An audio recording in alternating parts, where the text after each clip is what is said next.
প্রিয় বন্ধুরা, চলে এসেছি আজকে নতুন একটা রেসিপি নিয়ে আপনাদের সামনে। তেলাপিয়া মাছ মাখা মাখা ভুনা রেসিপি। একদমই খুবই টেস্টি এবং সুস্বাদু হবে। এরকম একটা রেসিপি যদি বাসায় বানিয়ে খান, ফ্যামিলির সাথে শেয়ার করেন, আপনার প্রেমে পড়ে যাবে এবং আমার ফ্যান হয়ে যাবে। যারা একদমই তেলাপিয়া মাছ পছন্দ করেন না, তারা প্লিজ একটু দেখে নেবেন এবং একটু টেস্ট করে নেবেন। এটা একবার খেলে আপনার বারবার খেতে মন চাইবে।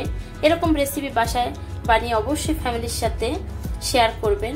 আপনার ফ্যামিলি আপনার ফ্যান হয়ে যাবে। বিসমিল্লাহির রহমানির রহিম। আসসালামু আলাইকুম দর্শক, কেমন আছেন? আশা করি ভালো আছেন।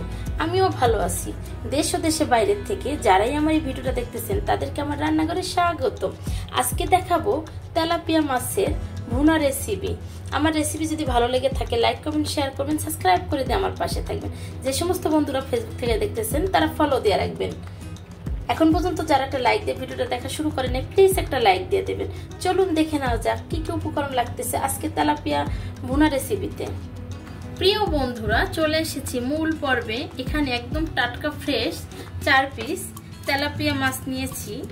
এখন দিয়ে দেব লবণ, দিয়ে দেব হলুদের গুঁড়া, দিয়ে দিচ্ছি হলুদের গুঁড়া। আর আমি বরাবরই বলি যে মাছ ভাজার সময় যখন মাখাবো মাছটা, সেই ক্ষেত্রে আমি মরিচের গুঁড়া, হলুদের গুঁড়া একটু বেশি ব্যবহার করি।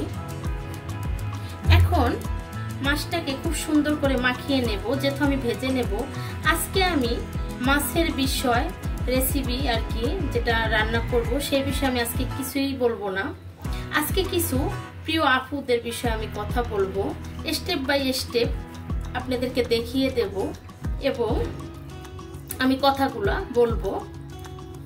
আমি প্রথমে যখন কুকিং চ্যানেলটা খুলি 3 বছর আগে, কখনোই আমি রান্না দেইনি। যে কোনো প্রবলেমের কারণে আমার বেবি হয়, প্লাস আমার ঢাকায় বাড়ির কাজ চলে, সেক্ষেত্রে দেখা যায় আমি কুকিং চ্যানেলে যদি ঢুকে যাই, আমার একদমই আমি আটকিয়ে যাব বা আমি কন্টিনিউ করতে পারবো না।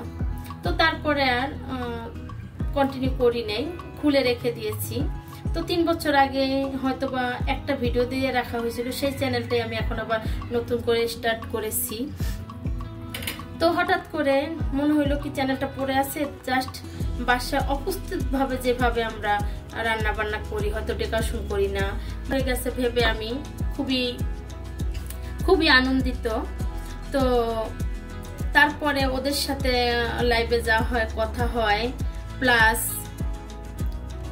শিফা কুক এবং শিরিনা কুকিং হাউস, শিফা কুক এবং শিরিনা কুকিং হাউস, এই দুইটা চ্যানেলই আমাদের প্রিয় শিফাপু যদি জানি না আমি শুনছে কিনা, তবে শিফাপু আপনাকে আসসালামু আলাইকুম এবং আমার অন্যান্য প্রিয় বন্ধুদেরকে আসসালামু আলাইকুম। তো আমার লাইভে আসার পরে যেভাবেই হোক তার সাথে কন্ট্যাক্ট হয়। তো সে আমাকে অনেক বড় অনুপ্রেরণা জাগায় এবং আমাকে অনেক উৎসাহিত করে যে আমি মাঝে মাঝে বলি আমার চ্যানেলটা আমি ছেড়ে দেবো, চ্যানেলটা রাখবো না। সেই ক্ষেত্রে যখনই আমার একটা ভুলভাল হয়, তখনই আমি শিরিনা আপু মানে ওই শিফা আপুকে আমি ফোন দিই। ফোন দিলে সেই ক্ষেত্রে সে আমাকে অনেকটাই হেল্প করে সে আমাকে, যে না এভাবে না এভাবে করবে, এভাবে না এভাবে কথা বলবে, এভাবে না ওইভাবে করবে, তোমার থাম্বনেল সুন্দর হয় না, তাই তোমার এইভাবে এই রেসিপিতে এই ভুলগুলো হয়েছে, কথায় ভুল হয়েছে। তো এইভাবে আমাকে আপু প্রত্যেকটা স্টেপ বাই স্টেপ আমাকে ধরিয়ে দেয়। তো আমার চোখটা যতটুকু মানে আমি পারতাম না ততটুকু খুলে গেছে, তোমার থাম্বনেল সুন্দর না। তো আমি খুব ভালো লেগেছে যে একটা বড় ইউটিউবার সে যদি আমাকে ভুলগুলো ধরিয়ে দিচ্ছে, এটা তো আমার জন্য অনেকটা প্লাস পয়েন্ট। আমি তো বুঝতেই পারিনি যে সে আমাকে এত বড় হেল্প করবে বা আমার সাথে কন্ট্যাক্ট করবে। বাট আমরা ছোট ইউটিউবার, আমাদের সাথে কথা না বললেও পারতো, আমাদেরকে লাইভের সময় সে না দিলেও পারতো, কিন্তু সে অলওয়েজ আমাদেরকে সময় দেয়। শুধু আমাকে না, সবাইকেই দেয়, দুটো বেশি দেওয়া যাবে না, মনে হয় লেগে যাবে। তো সে সব সময় আমাকে বলে যে এভাবে না এইভাবে, আমার একটা ভুল যদি হয় সেক্ষেত্রে আপুকে আমি নক করি, মেসেজ করি, আপু এটা এভাবে কীভাবে হবে বা এটা হয়েছে কিনা। উনি বলে দেয় হ্যাঁ ঠিক আছে বা হয় নাই বা এভাবে করবা। এটা খুব সুন্দরভাবে আমাকে বুঝিয়ে দেয়। তো আমার খুব ভালো লাগে। প্রিয় শিফা আপু, তোমাকে অসংখ্য ধন্যবাদ। আর তোমাকে ধন্যবাদ দিয়ে ছোট করব না। আর আমরা এত ছোট পরিমাণের মানে ইউটিউবার বলে ভুল হবে, একদমই না।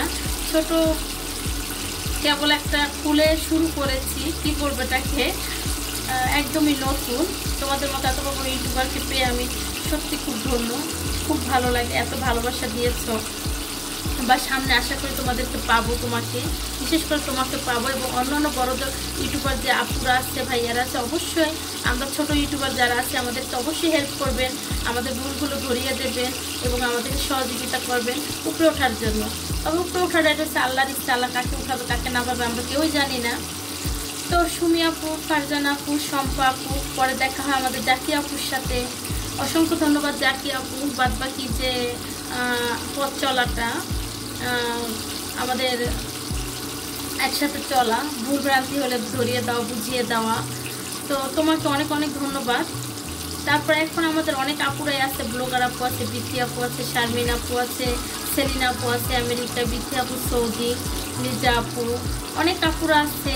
আরও আপুদের নাম হয়তো বা ভুলে যাচ্ছি আমি।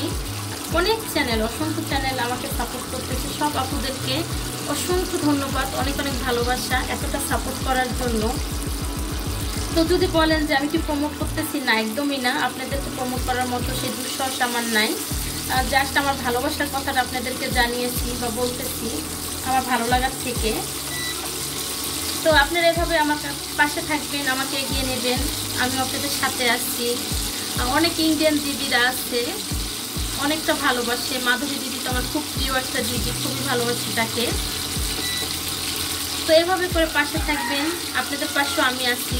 আর সবাই আমার প্রিয় শিপা আপু, শিপা কুক এবং শিরিনা কুকিং হাউস, আপনারা সবাই তাকে সাবস্ক্রাইব করে বন্ধু বানিয়ে তার পাশে থাকবেন।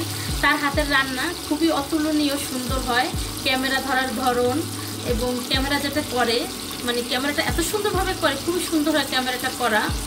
আর সে এতটুকু ভর্তা বানাক, সেই ভর্তাটার গ্লেসটাই অন্যরকম চলে আসে, মানে খুবই ভালো লাগে। তার সাধারণত একটা ভর্তাটা দেখলো মনে হয় এটা বিশেষ কোনো মানে একদম রাজকীয় কোনো খাবার। তো শিপা আপু, অসংখ্য ধন্যবাদ তোমাকে, অনেক অনেক ভালোবাসা, অনেক কথা বলে ফেলেছি।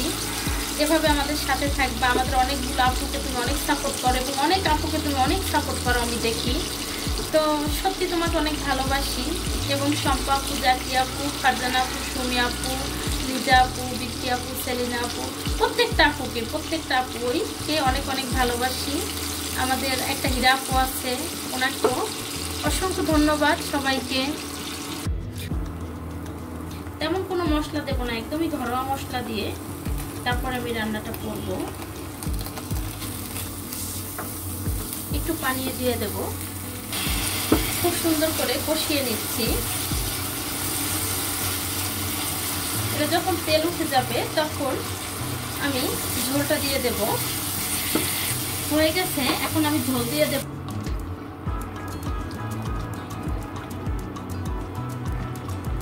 একটু এপিট ওপিট করে নেড়ে দেব, যেন ঝোলটা প্রবেশ করতে পারে।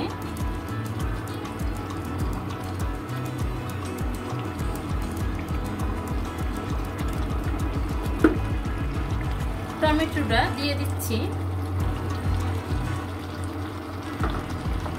আমি ঝোল বেশি রাখবো না, যার জন্য ঝোল বেশি দেই নাই। এই পর্যায়ে আমি একটু ঢেকে দেব। প্রিয় বন্ধুরা, দেখে নেব মাছটা। এখন মাছটা একদমই হয়ে গেছে, আমি যেভাবে নামাতে চেয়েছি ঠিক সেম হয়ে গেছে, নিচে লেগে আসতেছে। এখন কাঁচামরিচ, ধনিয়া পাতা একসাথে দিয়ে দেব। আমার রেসিপি যদি ভালো লেগে থাকে লাইক কমেন্ট শেয়ার করবেন, সাবস্ক্রাইব করে দিয়ে আমার পাশে থাকবেন। যে সমস্ত বন্ধুরা ফেসবুক থেকে দেখতেছেন তারা ফলো দিয়ে রাখবেন। দিয়ে দিচ্ছি জিরা গুঁড়া, ভাজা জিরার গুঁড়া। প্রিয় বন্ধুরা, হয়ে গেছে আমার তেলাপিয়া মাছের রেসিপি। আজকের রেসিপি আমার এই পর্যন্তই। ভালো থাকবেন, সুস্থ থাকবেন, আশপাশের মানুষকে ভালো রাখবেন, চলার পথে সতর্ক হয়ে চলবেন। দেখা হবে নতুন কোনো রেসিপি নিয়ে। আল্লাহ হাফেজ।